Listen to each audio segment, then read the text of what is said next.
बिस्मिल्लाहिर्रहमानिर्रहीम। अस्सलामुअलैकुम। आज का हमारा टॉपिक है जी आयोनिक बॉन्ड। आयोनिक बॉन्ड को फर्स्ट ऑफ ऑल डिफाइन कर देते हैं। आयोनिक बॉन्ड कहा जाता है जी ऐसा केमिकल बॉन्ड जो इलेक्ट्रॉन्स की मुकम्मल तौर पर मुंतकली के नतीजे में बनता है, यानी that chemical bond which is formed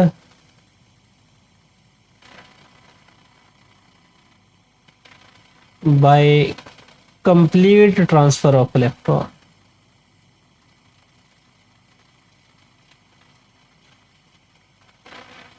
Complete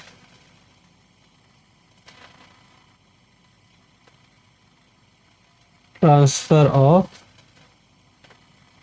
electron from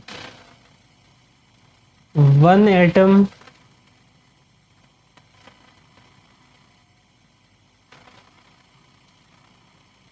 to another atom, to another atom। यानी ऐसा बॉन्ड जो एक एटम से दूसरे एटम तक इलेक्ट्रॉन्स की मुकम्मल तौर पर मुंतकिली के नतीजे में बने। यानी इसमें जो एक एटम है वो मुकम्मल तौर पर अपना इलेक्ट्रॉन खारिज कर दे और दूसरा एटम जो है वो मुकम्मल तौर पर उस इलेक्ट्रॉन को एक्सेप्ट कर दे। अब इलेक्ट्रॉन्स लॉस कौन से एलिमेंट कर सकते हैं? अगर हम पीरियोडिक टेबल पे जाएं तो पीरियोडिक टेबल में हमारे पास मौजूद है जी ग्रुप नंबर 1 और ग्रुप नंबर 2। यानी ये पहले दो ग्रुप ऐसे हैं जो आसानी के साथ इलेक्ट्रॉन्स को लॉस कर सकते हैं। यानी ये पहले दो जो है हम ये कहते हैं जी ये गुड मेटल्स हैं। मेटल्स हैं, ये क्या करेंगे जी, ये इलेक्ट्रॉन को लॉस करेंगे, इलेक्ट्रॉन लॉस करेंगे और लॉस करने के बाद ये क्या बनाएंगे जी, ये बनाएंगे पॉजिटिव आयन। और इलेक्ट्रॉन लॉस क्यों करते हैं ये हम बात पिछले लेक्चर में भी कर चुके हैं, क्योंकि हर एटम जो है वो स्टेबल होना चाहता है। सो स्टेबिलिटी गेन करने के लिए अपने इलेक्ट्रॉन को ये लॉस कर देते हैं। और इसी तरह हमारे पास group 15 to group 17, group number 15 to group number 17 के जो एलिमेंट हैं ये सारे के सारे जो हैं, यानी इनमें हमारे पास जो है वो नॉन मेटल जो है वो पाए जाते हैं। अब नॉन मेटल्स क्या करते हैं जी, इलेक्ट्रॉन्स को गेन करते हैं। और जब इलेक्ट्रॉन को गेन करेंगे यानी इलेक्ट्रॉन को हासिल करेंगे तो इनके ऊपर कौन सा चार्ज आएगा जी, नेगेटिव। यानी ये नेगेटिव आयन जो है ये प्रोड्यूस करते हैं। अब ग्रुप नंबर 15 टू 17 के जो हमारे पास एलिमेंट हैं ये इलेक्ट्रॉन हासिल क्यों करते हैं, बिकॉज इनकी जो इलेक्ट्रॉन एफिनिटी की वैल्यू है, इलेक्ट्रॉन एफिनिटी की वैल्यू जो है वो हाई होती है। सो इस वजह से ये बासानी जो है वो इलेक्ट्रॉन को हासिल कर सकते हैं। अगर हम ग्रुप नंबर 1 और 2 की बात करें, यानी ये वाले इलेक्ट्रॉन क्यों लॉस करते हैं, इनकी आयोनाइजेशन एनर्जी की वैल्यू जो है वो लो होती है। आयोनाइजेशन एनर्जी ये हमारे पास क्या होती है जी, ये लो होती है। इस वजह से या ये वाले जो एलिमेंट हैं ये बासानी अपने इलेक्ट्रॉन को खारिज कर सकते हैं। सो इट्स मीन हमारे पास जो ग्रुप नंबर 1 और 2 के हैं ये पॉजिटिव आयन प्रोड्यूस करेंगे और ग्रुप नंबर 15 टू 17 के जो एलिमेंट हैं ये नेगेटिव आयंस प्रोड्यूस करेंगे। फिर इन पॉजिटिव और नेगेटिव आयंस के बीच में एक फोर्स क्रिएट होगी। इस फोर्स को हम कहते हैं जी electrostatic force of attraction. Electrostatic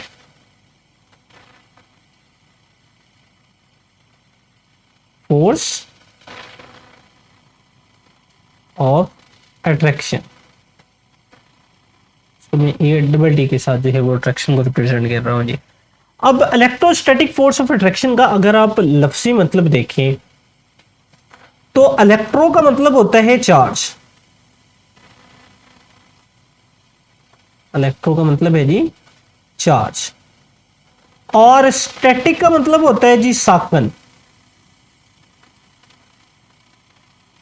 यानी ये साकन जो चार्जेस हैं इनके दरमियान में जो फोर्स ऑफ अट्रैक्शन क्रिएट होगी ये इलेक्ट्रोस्टैटिक फोर्स ऑफ अट्रैक्शन है, और इस फोर्स ऑफ अट्रैक्शन की वजह से हमारे पास क्या बनेगा जी, आयोनिक बॉन्ड जो है वो बनेगा।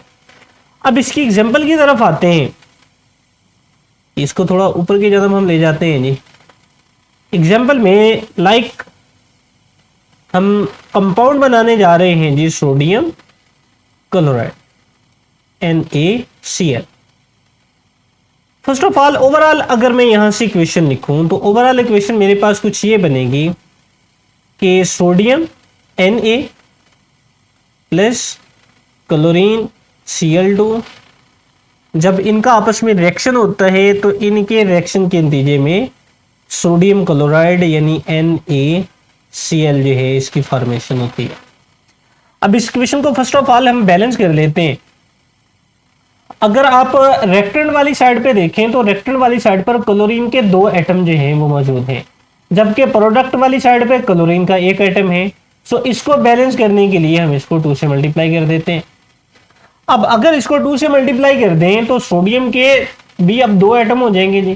सो इस साइड पर सोडियम का 1 एटम है, सो इसको बैलेंस करने के लिए हम इसको 2 से मल्टीप्लाई कर देते हैं, यानी ये हमारी इक्वेशन जो है ये बैलेंस हो जाती है। अब हम ये देखते हैं जी कि इनके दरमियान में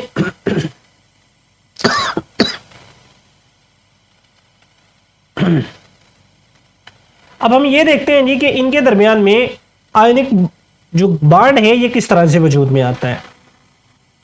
फर्स्ट ऑफ ऑल सोडियम की इलेक्ट्रॉनिक कॉन्फ़िगरेशन जो है वो लिख लेते हैं। सोडियम का एटॉमिक नंबर होता है 11। सो इसकी इलेक्ट्रॉनिक कॉन्फ़िगरेशन हमारे पास बनेगी 1s2 2s2 2p6 and 3s1। यहां से अगर आप देखें तो इसके वैलेंस शेल में सिर्फ एक इलेक्ट्रॉन मौजूद है, यानी 3s1 वैलेंस शेल में एक इलेक्ट्रॉन जो है वो मौजूद है। या हम इसको इस तरह से भी रिप्रेजेंट कर सकते हैं, हम यहां पर सोडियम जो है वो लिख कर इसके ऊपर जो है वो एक डॉट जो है वो शो कर दें। इसका ये मतलब होगा जी कि इसके पास एक इलेक्ट्रॉन, इसके वैलेंस शेल के अंदर जो है वो एक इलेक्ट्रॉन जो है वो मौजूद है। लेकिन मैं इसको इस वे में रिप्रेजेंट नहीं करूंगा, हम जस्ट इसको जो है वो इसी फॉर्म में लिख लेते हैं जी कि इसके वैलेंस शेल के अंदर जो है वो एक इलेक्ट्रॉन जो है वो मौजूद है।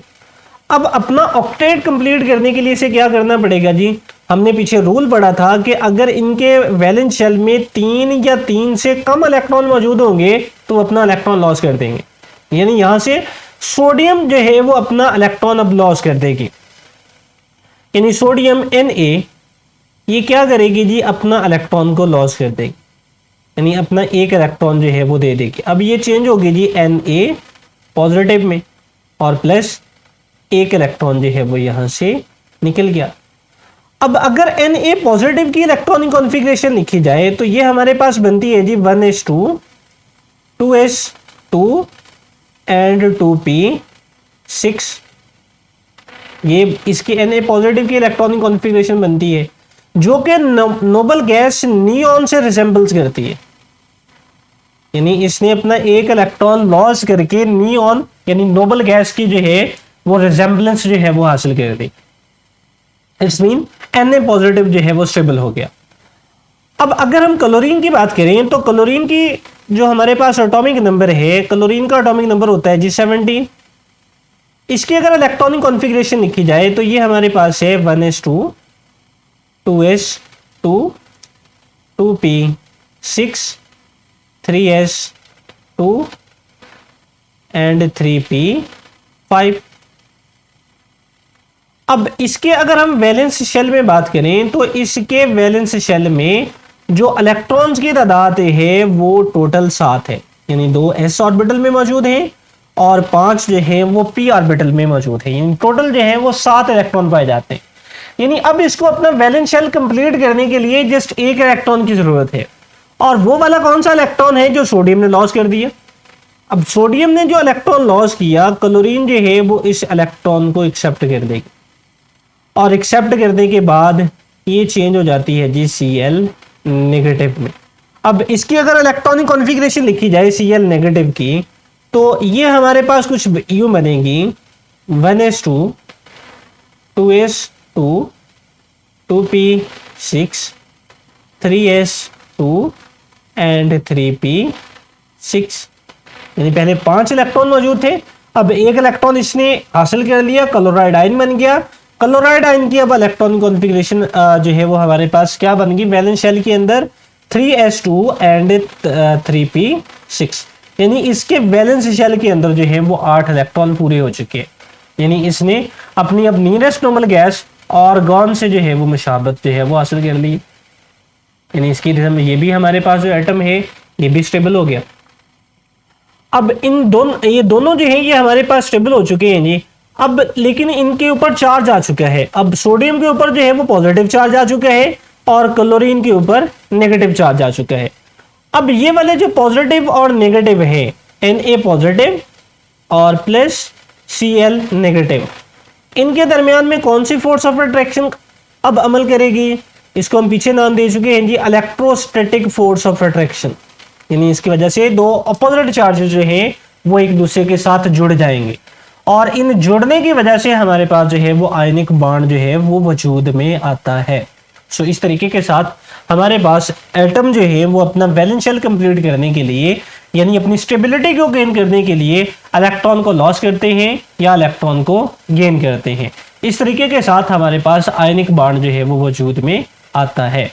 अब आयनिक ऐसे कंपाउंड जिनमें आयनिक बॉन्ड मौजूद होगा, यानी जो कंपाउंड आयनिक बॉन्ड की वजह से बना हुआ होगा, ऐसे कंपाउंड्स को हम आयोनिक कंपाउंड बोलते हैं। आयोनिक कंपाउंड यानी ऐसा कंपाउंड जो आयनिक बॉन्ड की वजह से वजूद में आया हो, ऐसे कंपाउंड को हम आयनिक कंपाउंड जो है ये बोलते हैं। सो ये था जी हमारा आज का लेक्चर, जिसमें हमने डिटेल बात की आयनिक बॉन्ड के हवाले से। हमने फर्स्ट ऑफ ऑल इसकी डेफिनेशन देखी, फिर ये देखा जी कि कौन कौन से जो ग्रुप्स है इनके एलिमेंट जो हैं वो आयनिक बॉन्ड बना सकते हैं। इसके बाद एक एग्जांपल सोडियम क्लोराइड की हमने कोड करते हुए इसको जो है वो समझने की कोशिश की कि आयनिक बॉन्ड जो है वो किस तरह से बनता है। सो आज का लेक्चर हमारा यहाँ पर ख़त्म होता है जी। अल्लाह हाफिज़।